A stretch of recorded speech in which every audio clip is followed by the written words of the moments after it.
Quando ele assumiu o grau espiritual dele, ele começou já a percorrer as moradas espirituais, começou a ouvir a terra, acompanhar espíritos e caminhar espíritos. E no momento que decidiram que, olha, você vai trabalhar como um guia espiritual, ele começou a regimentar espíritos para poder ajudá-lo na caminhada de montar uma casa.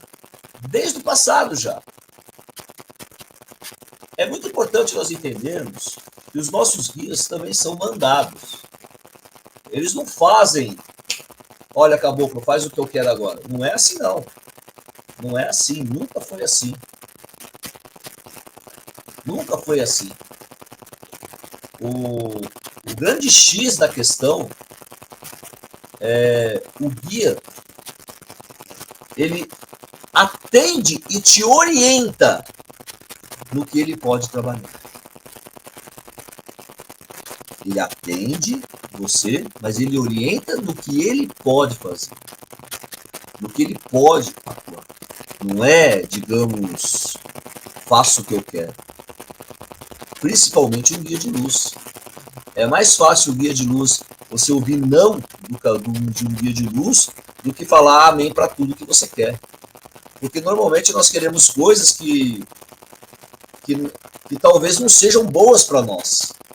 E nós não conseguimos ter, muitas vezes, esse discernimento. Entenda, gente. Os guias também são mandados. Uma outra pergunta que me fizeram é se eu trabalhava com outros caboclos. Sim, eu trabalho com outros caboclos. Tá? Mas seu Flecha Certeira é o guia-chefe da minha coroa. Ele é o guia responsável pela minha coroa. Mas, em algum momento que eu vou abrir uma gira, por exemplo, ou que eu vou estar na casa da minha mãe, benção manhinha, vou estar na casa da minha mãe lá, trabalhando com ela, ele não pode ir, vem outro caboclo e começa a trabalhar naquele momento comigo. Vem outro caboclo, e com ele não, comigo, né? Começa a trabalhar comigo. Quando ele começa a trabalhar comigo, a energia é completamente diferente, gente. Até na incorporação é completamente diferente. É outro guia, é outra energia, porque seu Flecha Certeira não pôde estar naquele momento. Então a resposta, sim, eu trabalho com outros caboclos. Eu não sou, quero dizer bem claro aqui, ó, escrevam aí, eu não sou aquela pessoa que coloca lá um livro e fala, escolhe qual caboclo que você quer incorporar. Eu não sou assim, não. Eu nunca incorporei suas 7 flechas, nunca incorporei sua flecha ligeira, nunca incorporei sua flecha dourada. Eu trabalho com caboclo flecha certeira. Eu trabalho com o senhor caboclo flecha certeira, que é o guia de frente da minha coroa. Quando ele não pode vir, o caboclo que trabalha comigo é senhor caboclo das matas. É ele que pode vir. O senhor caboclo das matas. Então, eu trabalho com outro caboclo, mas não é o que eu quero. É o que a espiritualidade manda para mim. É o que a espiritualidade trabalha comigo. Tá? Quando eu escrevi esse livro, seu Flecha Certeira me contou, aqui nesse livro, tem diversas histórias dele. Diversas mesmo, gente. Quando ele era vivo e quando ele era já um espírito, buscando a luz. Mas 2 histórias me marcaram desse livro, me marcaram profundamente. Que é o amor que ele levou, né, de uma cabocla, de uma índia que era companheira dele, levou para o outro lado da vida.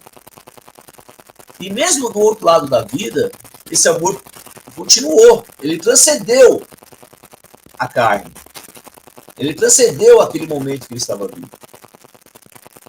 Até o reencontro com ela no mundo da espiritualidade. Isso aí, só de lembrar, já me vem lágrima aos olhos. Essa é uma história. E a outra história que me marcou muito foi no desencarne dele. Né, que o seu Flecha Certeira, ainda vivo, tinha uma mediunidade muito forte. Ele conseguia desdobrar o espírito dele e ver os espíritos. E a maior preocupação dele, quando ele desencarnou, era se o povo dele estava em segurança. No momento do desencarne, ele conseguiu fazer um desdobramento, ele desdobrou, ele visualizou a pajé da tribo, todos estão em segurança? Aí a pajé falou, pode partir em paz. Todos estão em segurança. E partiu em paz. Nossa, me emocionou muito esta parte do livro, chorei bastante quando eu estava psicografando, e só de lembrar agora eu choro demais de novo. Eu continuo chorando. É muito forte. Como o seu Flecha Certeira se apresentou para mim, gente? Foi no ano de 1990. A minha mãe estava indo ajudar a casa de uma filha de santo que havia perdido a dirigente, e na casa de Sofena Verde. E a filha da mãe de santo estava tocando as gírias e a minha mãe estava indo ajudar ela. E eu fui ajudar minha mãe, acompanhar minha mãe nessa gira. E lá nesse dia, começou a cantar para os caboclos e eu comecei a sentir o meu braço tremer. Foi a primeira vez que eu senti. O meu braço ficar assim. Ele fica assim, né? Esticado ao longo do corpo, ele fica assim, ó. Tremendo o tempo todo. Eu falei, nossa, tô passando mal, né? Eu fazia assim no braço, fazia assim, segurava a mão e a mão continuava. Aí eu fui falar com a minha mãe. Acabou que era assim, minha mãe, eu preciso ir embora, porque meu braço não para de tremer, eu acho que tá acontecendo alguma coisa comigo. Pensando que era coisa material, da vida. Aí a minha mãe sorriu, segurou na minha mão, ela falou, respira fundo. Quando eu respirei fundo, eu já fui para trás, dando as primeiras vibrações que eu senti do seu Flecha Certeira. Foi assim que eu senti a primeira vez o seu Flecha Certeira. Foi assim que eu tive a minha primeira conexão espiritual com meu pai. Foi a primeira vez, foi assim. Com o passar do tempo, eu não sentia mais o braço nas giras. Esse braço aqui eu não sinto, até hoje. Se o resto do meu corpo eu comando, levanto, tudo, esse braço aqui quem comanda é ele. Mas essa é digamos, a chave espiritual que eu tenho da minha incorporação. Esse braço quem comanda é ele. Com esse braço ele faz tudo. Eu não consigo, Paulo, não consigo movimentar esse braço. Ele não, ele vai lá, ele pega, faz isso, faz aquilo, movimenta tudo. E esse braço eu não consigo ter reação nenhuma, nem na vibração, nem na incorporação com ele. Eu não consigo ter. E é fantástico. E foi ele que ditou o livro? Não, não foi ele que ditou o livro.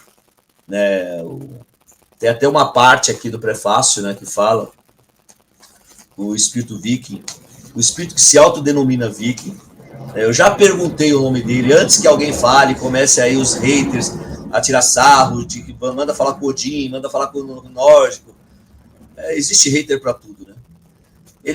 O Viking me respondeu assim uma vez, eu não preciso ter nomes, me chame como meus amigos me chamam. Meus amigos me chamam de Viking, e é assim que eu quero que você me chame.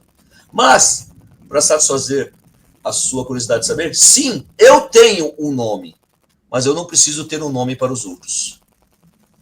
Foi isso que ele respondeu. E eu acolho isso normalmente. Então tem uma parte do livro que o Viking fala que ele queria muito escutar a história do seu Flecha Certeira. E no momento do seu Flecha Certeira ele foi relutante. Ele falou, não, existem muitos outros espíritos que merecem ser... que merecem contar a sua história e que merecem ser ouvidos por você.